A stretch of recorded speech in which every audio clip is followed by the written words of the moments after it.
Lucy Spencer has quite literally gone from the classroom to the boardroom in 9 years. In this episode, she shares her secrets for leveraging your network, the numbers you need to be paying attention to in your business if you really want to grow, especially if you want it to become an asset. And she shares how she unapologetically protects her network, even if it means blocking people.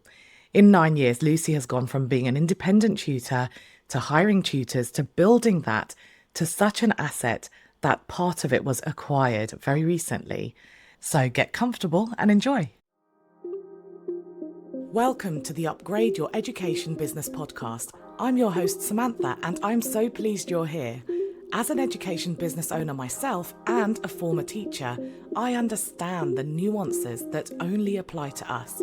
So in this podcast, I share fluff-free, tailored and actionable ideas that you can mould to suit your needs. If you'd like to take this conversation further, please do reach out. I would love to meet you. And finally, it would mean the world to me if you could leave a review. That way, you'll be helping me help more people. Thank you for tuning in. Enjoy. Lucy, for anyone who is listening who doesn't know you, please introduce yourself. Yeah, thank you so much, Samantha. So I'm Lucy. I run a company called Education Boutique, but I was a teacher almost 9 years ago now that left the classroom, started on my own little tutoring journey. I was very, very lucky. I got to travel the world, doing what was sort of then known as like residential tutoring. And I did a lot of 11 plus and things, but then my real passion is supporting autistic learners who are out of school. So that's where then, as I grew, Education Boutique, we sort of really specialised in that, culminating us really sort of forging almost like a bit of a new type of tutoring where we work really, really closely with local authorities and schools to just reintegrate really disengaged learners back into educational settings that are right for them, basically. And, like if someone met you right now for the first time, they'd be like, oh my God, she's like a celebrity. I can't do what she's doing. But we've been connected for so long and I've seen your journey, you I know. think that's really funny because I'm literally sat in my car with a cardboard box on my lap and like a little TikTok light that I bought for like £7. No, but I mean, I just think, what you've done is wildly impressive. But having known you for so long, and then obviously subsequently we've chatted, I know that it's actually been a series of brave decisions. Just to touch on that, it's not just about me either. Like, I think I'm really, really good at finding good people and then looking at how I can put them in good positions to do good and things like that, and connections. I know we're going to talk about that probably in a bit, but like, it's not just me, just to be clear. I know, but you're quite humble about when you talk about your journey. I do think, you're young and what you've achieved is more than a lot of people feel like they can achieve through their lives. But I think the real point here is that it's all really doable. And something that you're a Yeah, huge advocate of is being transparent. You're yeah. always really transparent about what you do. You never hide anything. So you mentioned at the beginning that you really understood what you were passionate about, and that steered the future of your business. Talk to us a little bit about how you feel about the importance of finding that passion. When I go back to when I first left the classroom, I was at like rock bottom. I really was. I was not in a good place. It wasn't like I started my business with a mad plan and I'd scaled it all out and I was like, in 9 years, I'm going to achieve this. Like, I do sometimes when I stop, the reason it's very kind that you say I'm very humble about it, but genuinely, because I feel very lucky, it wasn't a big planned out thing. So I think just to be really clear, like when I'm sitting here now, I do feel incredibly grateful to have like for EB to have achieved the things it has, and personally for me to have like done some of the cool things that I've done. I'm like, feels a bit like a dream sometimes. So, but I think that's all very well said. But like there's a lot of people who I know listen to your podcast who are all different points of their journey. I listen to it every Saturday and Sunday when I'm driving into London and things like that. But the thing with passion is we can all pinpoint what we're passionate about. So I don't care whether someone's on day 1 of their journey, day minus 30 of their journey, they're just thinking about it. The thing you can really spend some time doing is thinking what you're passionate about. So when I did that back in the day, the thing for me is supporting autistic learners. I've talked about the fact that, that's something that's personally very, very important to me. Um, and that was my thing. But right back then, it wasn't really, it was quite a difficult, um, it was quite a difficult one because private tutoring, which is what it was, where parents were paying for it back 9 years ago, was not really a massive market. There was a lot of people who didn't really want to admit that their children had needs. There was a lot of people that, certainly didn't want their child was already finding school difficult enough. Why would they want to put more learning into their outside time? So it wasn't like I started necessarily achieving what I really felt my desire was, if that makes sense. What I love doing, and I think a lot of teachers will feel the same here, is that I love feeling useful. So whether that's to tutors or whether that's talking, from a business point of view, or whether that's helping a child, a lot of us really get a lot of happiness, fulfillment, enjoyment, positivity out of feeling useful. And one of the things I'm very good at, I think, is breaking things down into small actionable chunks, and especially when there are like anxiety around those things that they're doing. So if we look at the ways that I use my skills, it could be that I'm helping a teacher who's leaving school to think about how to just break it down, and things like that. Or it could be that I'm talking to a parent whose child is doing the 11 plus and they're super worried about that, and that was a huge anxiety point for people. So that's where I started. I started in 11 plus because there was a lot of people who are very, very anxious, a lot of people who really didn't feel that they had the support, and I felt like I could give them the support.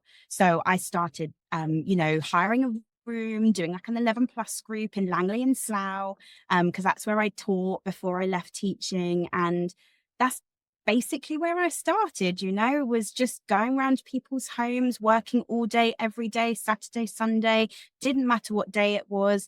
Um, I was just paying my bills, if you like, Yeah. when I started. So, yeah, for me, I think a lot of us might think of the first thing that we're really passionate about. But then maybe when you actually look at the business opportunity for that thing, maybe you just need to boil it down to, like, for me, it was special educational needs education. But why was it that?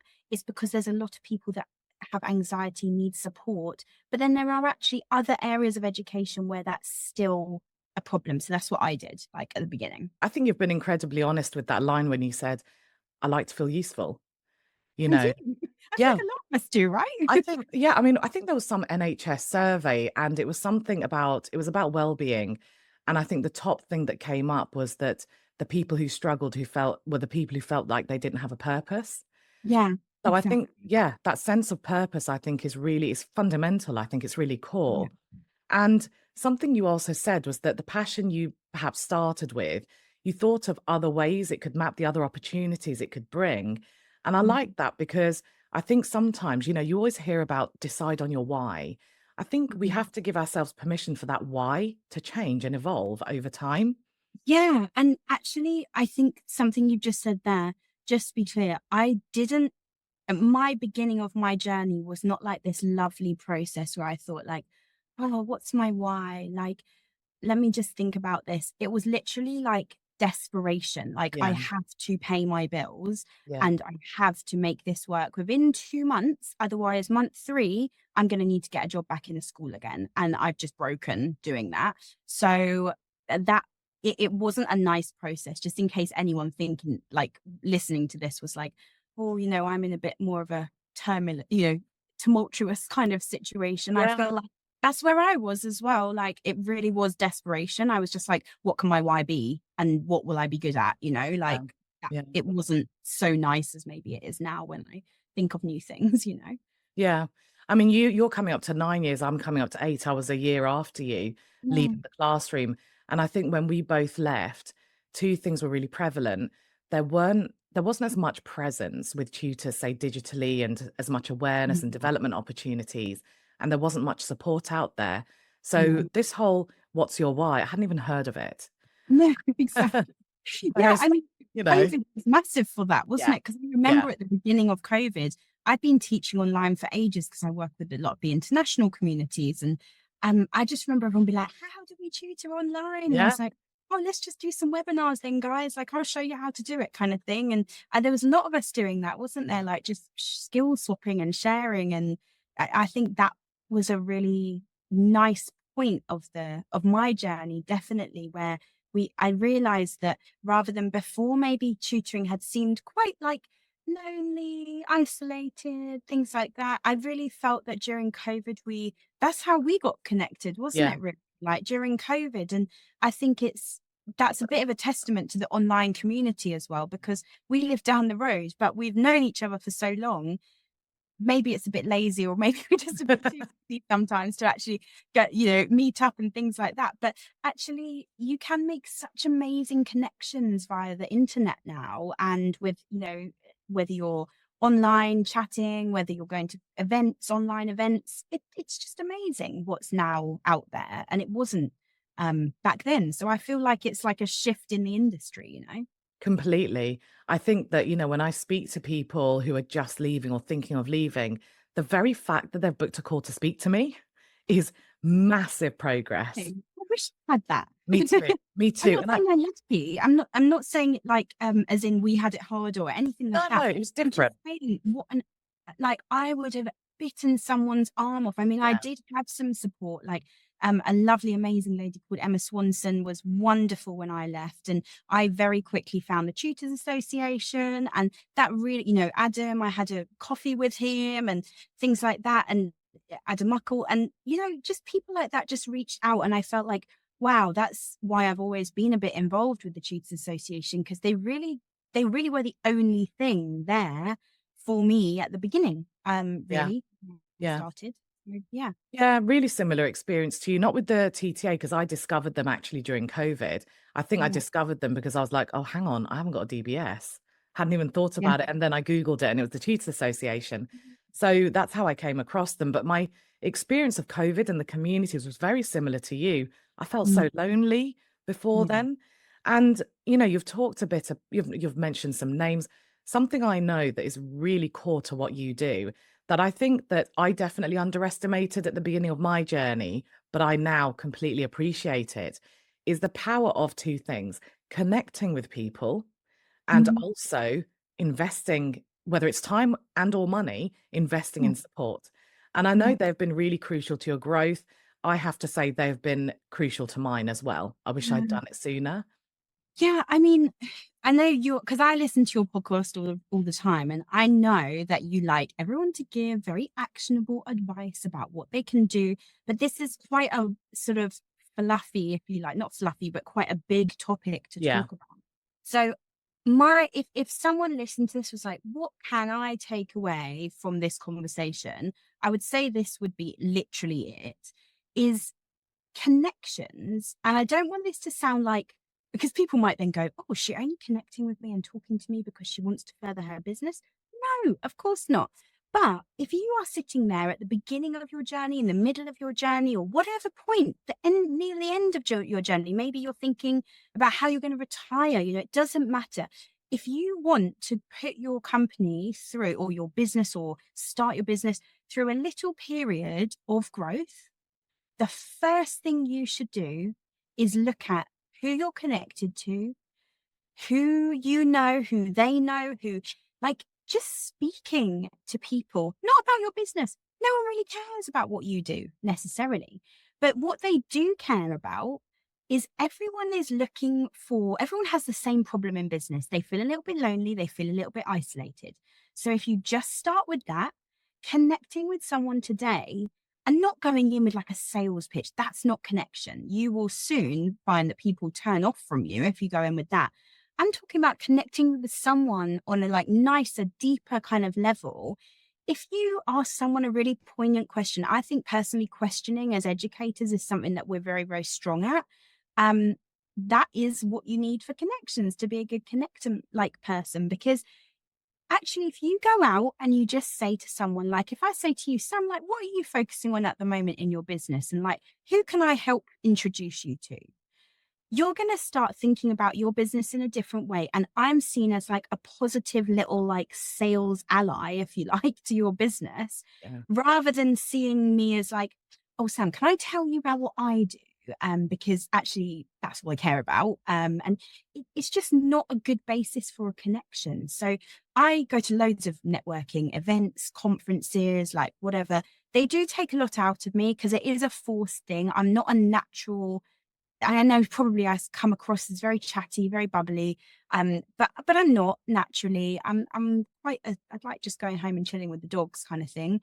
Um, but if you just go out there with good questions, and the main two questions I just have up my sleeve if I'm ever feeling a bit tired, a bit overwhelmed, that get that connection in a good way, especially if you're speaking to a business owner, is like, oh, tell me about what you do. And like, who are you looking to be introduced to? Like, I'm just wondering if there's anyone that I know that would be useful for you. And then people are like, wow. And the first thing they do is they think about the same thing for you, even though you've not asked them. They're like, oh my gosh, well, actually, no. Tell me what you do. And oh, I know parents with children out of school. Let me introduce you to them. So that it's not about you. It's all about everyone else. And I know coming from like when you start your business and you are a little bit desperate because you're just trying to get something off the ground, there is that like you want to tell everyone about what you do, but just don't. Ask about other people and ask how you can help them. And naturally, they will want to help you. Yeah. Essentially, it's connecting without an agenda, isn't it? It's just a natural Yeah. connection. And it's very true. You don't know where connections will take you. So, me and you met, we've never done business together. I mean, it's taken us 7 years to even get on a podcast. Yeah. So, but we had a chat at a conference we were at. Yeah. You then said, hang on, let me introduce you to someone because we both live in Berkshire. You introduced me to the guy Tony from the Berkshire Yeah. Business Hub. Yeah. A coaching session with him, and then it kind of paused. But then because you introduced me to the Berkshire Business Hub, I have now got a fully funded place on a sales strategy course certified by the Institute of Sales, which is, Yeah. mad. But if I think about the chain reaction, it started with you, me Mm. and you just meeting, you saying, let me introduce you to someone. And then it went from there. It's a domino effect. Yeah.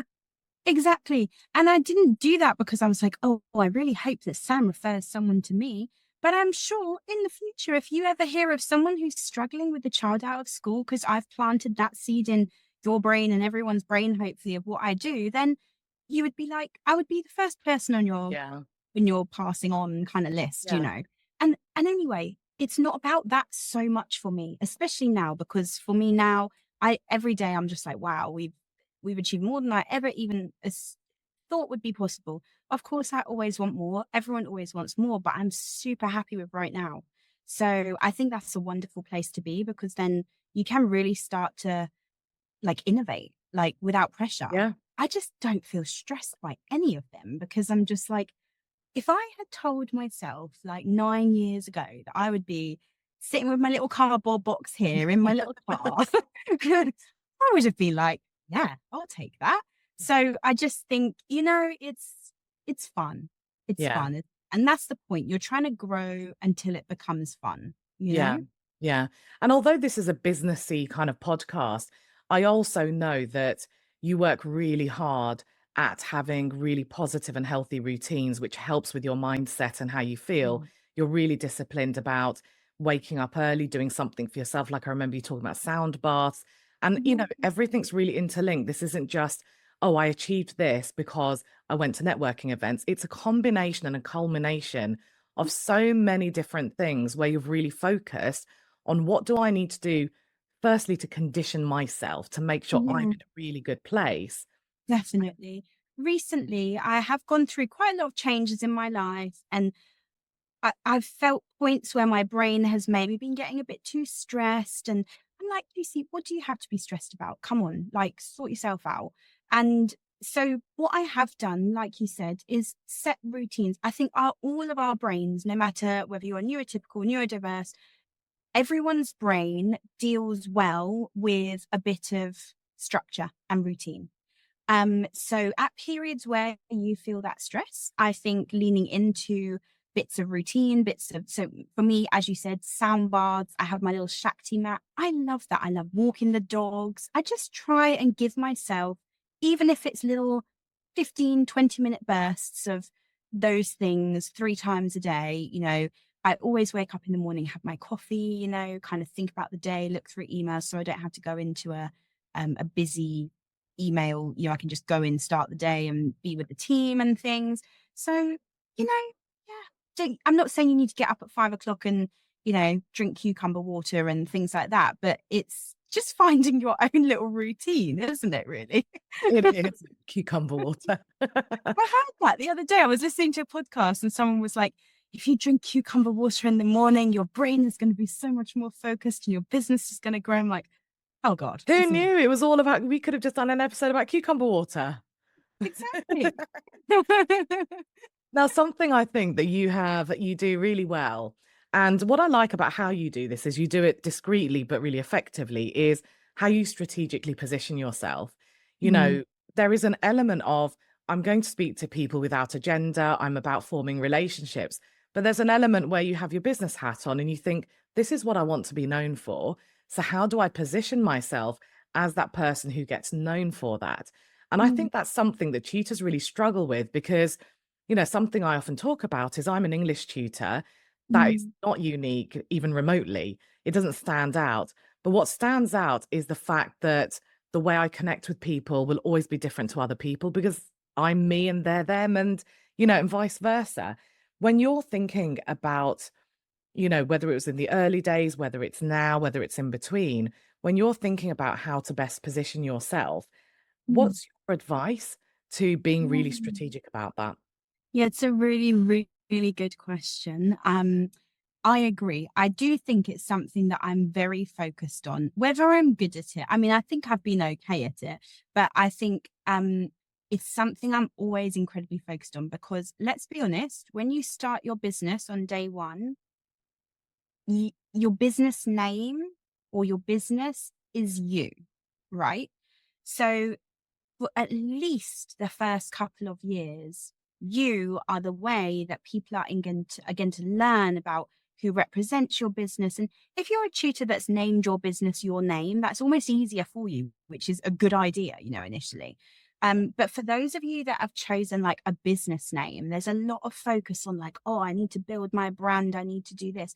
Of course, you want to build your brand, but let's be totally honest. Until you build your brand as a person, as the director of that company, your brand is never going to thrive, because well, it's never going to thrive as much as someone who is investing in their own personal brand. And I'll give you the example of why I think this is so important. So in 2020, during COVID, um, I set up EB on day one of my journey, by the way. So from day one, I have been Education Boutique. However, I would say until during COVID, I had really focused on me as the tutor because it was pretty much me and I was getting tutors to do other bits and, things like that. That's great. And it was growing nicely and I was happy with that. During COVID, I realized that the only way I was in the media quite a lot, like about talking about online schooling and things like that. They didn't care what my business was. They wanted like me as a person. And not because I was anything to do with my business, because my business was irrelevant. It was just to do with the things I had to say and the experiences that I personally had had. And I think in education, that's very, very important for everyone to understand. It's not devaluing your business name, but it's like you are an educator, and some people might be listening to this. They may have a business where they're not an educator and they may be like, I don't know, employing educators. Well, that's very tricky in education because in education businesses, you really do have to have that face of the brand, in my opinion. The reason why is stories and testimonials and things like that, people based value, if you like, they are what make things grow the quickest. I've heard you say it before about testimonials and storytelling and all of this stuff. And the best person who can tell your story is you, right? Yeah. Or maybe if you're good enough at it, other people can tell your story for you in the future. But day one, the best person who can tell your story and what you're good at is you. And I think you need to spend some time developing what you stand for, like what you as an educator, you as a brand, you as and that is, like you mentioned earlier, you have to tweak it. There's no right answer from day one, but you must specify and really niche into something. Because I see a lot of people who are like, I can do everything. I can teach everything. That is great. But then what's your USP going to be? Like, why are you important? Because that's important to your clients. All they care about is the stories of who you've helped, the stories of how the experiences you've had from maybe doing the thing that they hope for their child. It's all about stories. And I just think one of the most powerful pieces of training that I've ever been on that really was very poignant for me was there's probably about 20 stories that you need in your business to highlight everything you do in a really impactful way. And all you need to do is get really good at telling those 20 stories. And it might not need to be 20 first of all, focus on 3 first of all, and then go or to focus on 1 first of all. But I have got stories of students, stories of from speaking, I think really helps about that. So, grab a friend who's also got a business and maybe try and create a talk with them about, trying to nail down what it is you do in a really engaging way. If you can do that, your business is going to fly, and it's all about you. It's not about the business name. That's what I mean with that. Yeah, I completely agree. I was making some notes while you were speaking because you were saying that, as educators, as education business owners, Yeah. your personal brand, your story is really important. And it is because fundamentally, as a tutor, we're asking parents to trust us with their child. Yeah. So it can't be this generic, they're not going to trust this generic kind of fluffy brand, if you like, without there being a human element to it.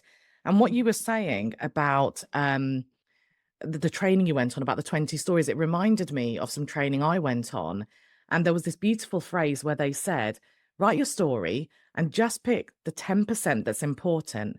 Now speak about 10%, 100% of the time.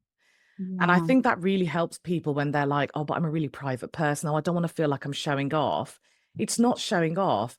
It's saying to someone, this is the impact I make and I can evidence it and I can prove it. And this is the human that I am. And, Yeah. when it comes to storytelling and building your personal brand, I think people sometimes also feel intimidated because when we see the people who are really big in front of us, we often see a rags to riches story. And we almost feel like if I don't have this dramatic story that I can tell, who's going to be interested?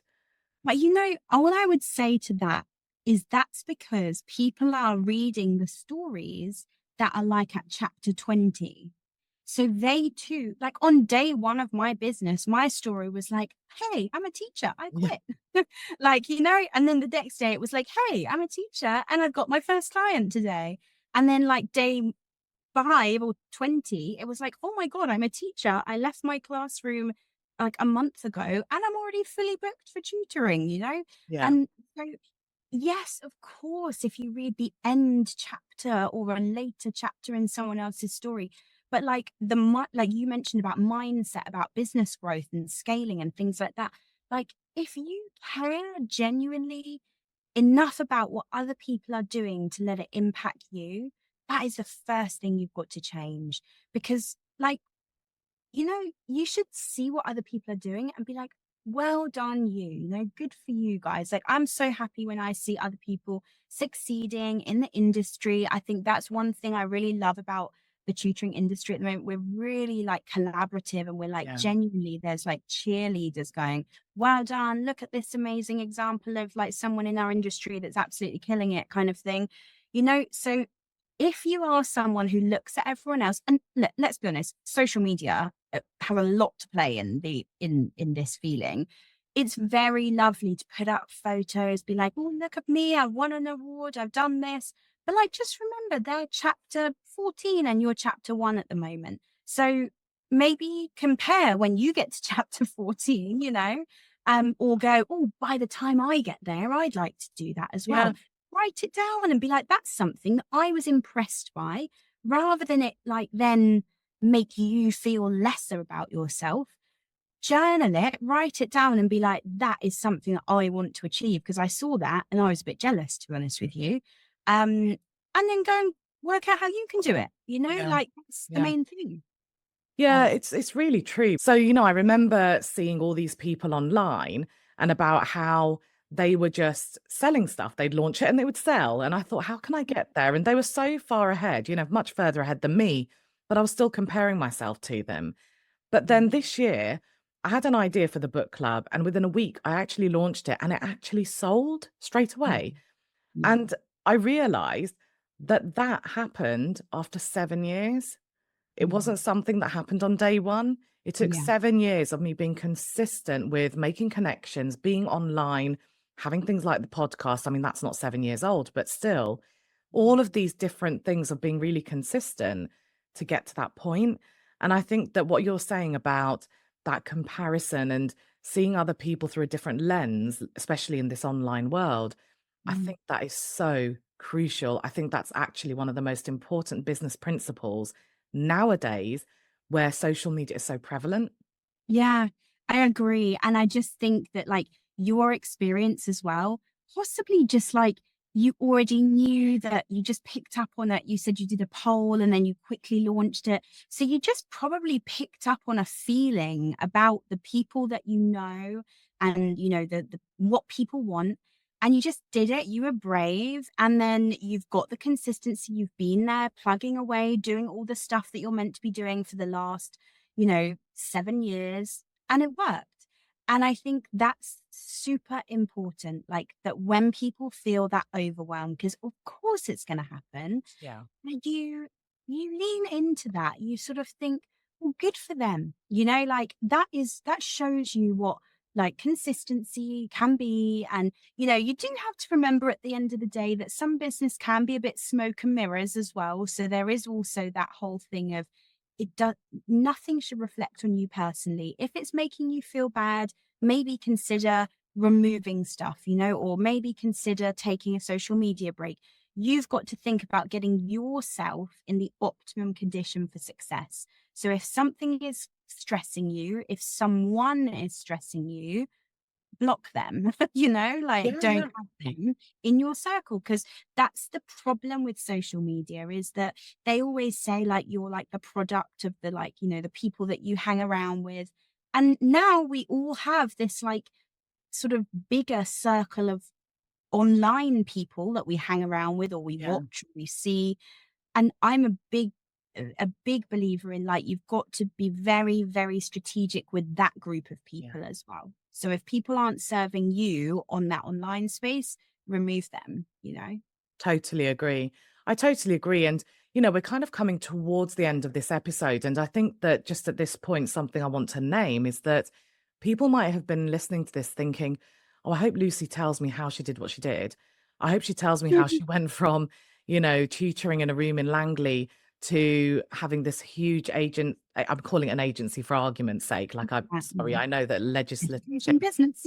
education business that was then acquired. She actually, someone actually paid for her business as an asset. Yeah. I'm sure someone is hoping, oh, I was hoping she would just tell me how she did this. But the reality is, Lucy, you have told us how you did it. You have told us that you have done it through making really valuable connections, genuine connections, looking after you and your mindset and making sure you have routines that work for you and your personality and the Yeah. challenges. So I may not need to have 2 questions up my sleeve because I may not find social situations taxing. If someone does have 2 questions up your sleeve, you've Yeah. done all of that. You have invested thousands in support as well over the years. You have done all of these different things that has led you to this point. And I think that brings us to a really natural point in the episode where we can talk about the real importance of thinking big. Yeah. In the tuition sector, we are so lucky to have, like you said, like conferences, the Tutors Association, and people doing all these wonderful things, really pushing boundaries. However, tutors often still think that the only way I can grow my business is either by hiring tutors and or by running group classes. There are no other ways. Hmm. So I would love to end this episode on the concept of the importance of thinking big and Yeah. also how do we do it? Because Yeah. it's serendipitous, because that was actually the first conversation you and me had when we first Yeah. met. So, Definitely. would you talk a little bit about that? Because you've done it beautifully. Yeah, I really love this topic as well. So for me, I think if I was to boil it down to two things, so doing all the other things that we've spoken about, like the connections and things like that. I think one of the big turning points for me, teachers, we don't like talking about money, right? We don't like it. I remember at the beginning of my journey, I really had a lot of difficulty with the money side of business. So I'm not saying that listening to us talk about this today is going to just like fix that for people or whatever. But I think an activity that really has helped me is I stopped looking at revenue for my business. What I started looking at is gross profit. And financially, that means we're not looking at the high figure, where people say, oh, yeah, my revenue's like 7 figures, 8 figures.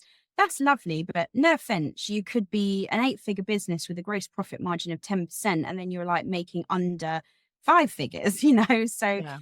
it's very important that people take this financial kind of burden of being a business owner very important, like very seriously, because actually revenue doesn't pay you anything, right? Even when you get to your company being acquired or going to, if you're thinking of maybe in the future wanting to have something you can sell, people don't look at the revenue of your business and go, oh, that's great. Let me give you a multiplier of that amount. They go, what's your EBITDA, which is once you've paid for all your taxes, paid for everything, what is the actual boiled down profit at the end of it? That's all they care about. And they will give you a multiplier on that. And so I think if you do really want an actionable thing to go away from today and think about your business is work out for, for those of us who are teachers tutoring and we are doing tutoring for the business, technically we are 100% profit, if you like.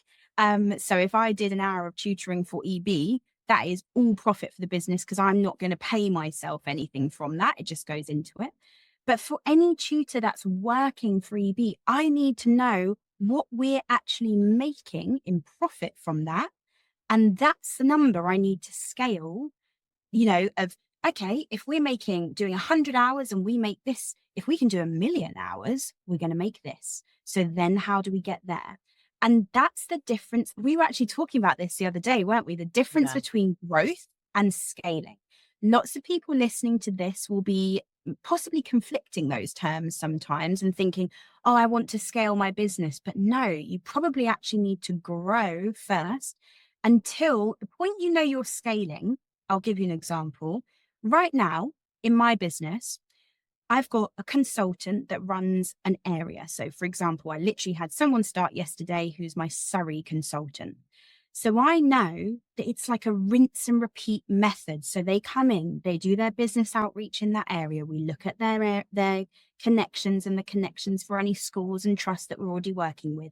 They tell them about what we do. We get our first student. We succeed at that first student. We ask for referral. We send that referral back to around all the other schools. Do you see what I mean? It's like a rinse and repeat model. And that's the scalable aspect. When you've got that, almost like not hiring and firing, but those hire another person limit. So when that desk gets to X amount of money, one more person will come in and support that desk.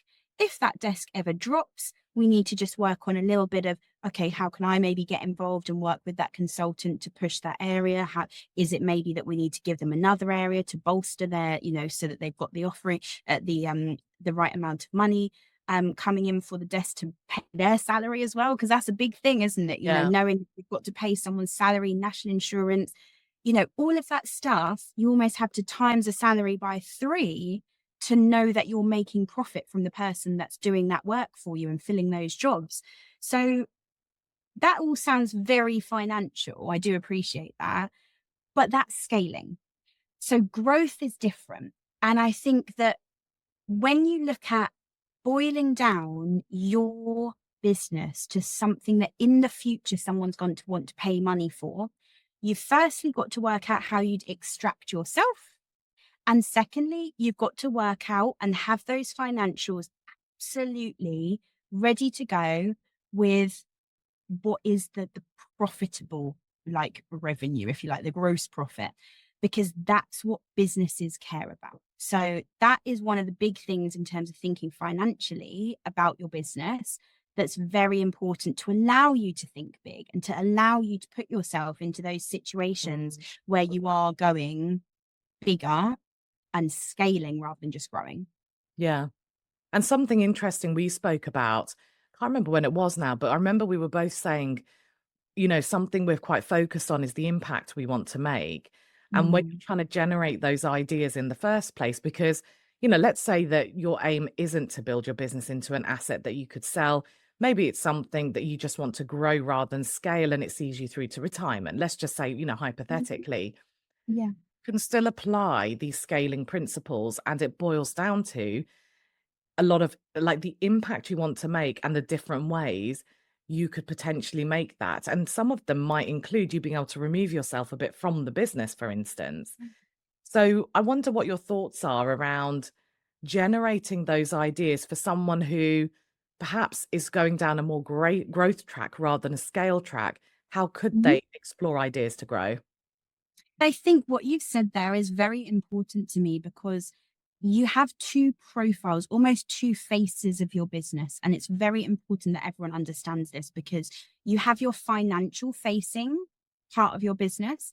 And if you're not putting time into what we've just spoken about, you will stunt your ability to grow and scale.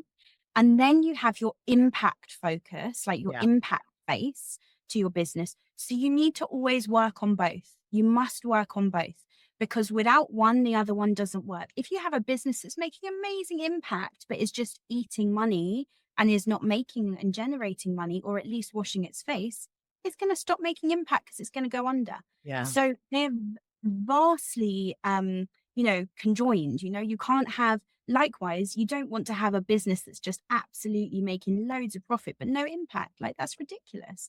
No one would want that business. So it's incredibly important to me that everyone sees the two faces, if you like. So if I go into a financial discussion, that's the side of the business that I show.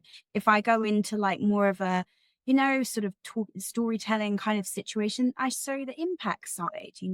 So it's very, very important that when people are looking at those activities or those things that they can do, again, it almost goes back to the beginning of this conversation where we say, what are you good at? What um could your business like what do you dream of your business doing? And not necessarily in 10 years time, but like look at next year. What do you want to achieve? And do your utmost to get that done. And then the next year is like yearly. I've never been a fan of a 5-year business plan. Never. I've only ever like focused on a year ahead because I think that it's very difficult to sit here and go, what is possible in 5 years, Yeah. And it it's very important that that might work for me, but someone else might like doing it 5 years in advance. And so I think what I'm kind of trying to say here is for everyone, they need to do what feels right at that time. They need to not beat themselves up about things because that is a huge blocker to people's business growth is almost like putting themselves off doing things that are a little bit brave or a little bit consistent because they're like, oh, I need to be doing this. You must see it a lot with people you coach, right? Is like, See it with oh, I myself need to sometimes. I need to be posting 3 times a week on social media. Says who? Like if that's causing you anxiety, whoever's saying that, get them out of your life.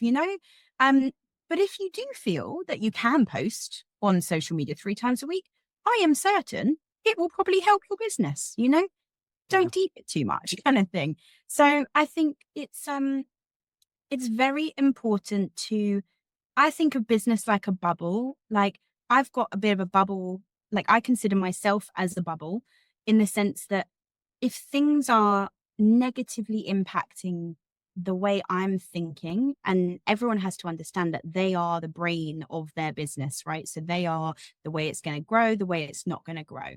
So if you're not in a good physical, mental kind of position, then you need to take steps, first of all, to put yourself in a better position to be able to make those better connections, better, you know, just anything. It just means that you are your business. Like taking care of yourself is taking care of your business, you Yeah. know? Agreed. And Uh, what a great note to actually round this off with, that taking care of yourself is taking care of your business. I think something we're very fortunate about is that we have so many of those online communities that really popped up, I would say, a lot during COVID. But now we've got paid communities, like I've got the Tutors Mastermind, and other people have got other paid communities. There's a lot yeah. of opportunity to practice things in a really safe space as well. So if you do Mm. want to come out of your comfort zone and it is causing anxiety, you can peel it back. And instead of going for that big thing, the thing that's causing you anxiety, you can also make the most of some of those communities where you feel safe, or, just practicing Yeah. different things. Thank you so much, Lucy. It's been so wonderful chatting to you. It always is.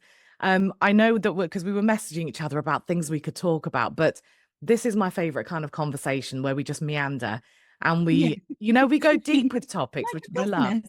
Yeah, business. yeah, totally. So thank you so much. I know that you've had to stop at a service station in your car to be able to record this. I really appreciate that. Thank you, Sam. Thank you. Would you like to take this discussion further? Perhaps you have some questions or you'd like more ideas on tailoring your business.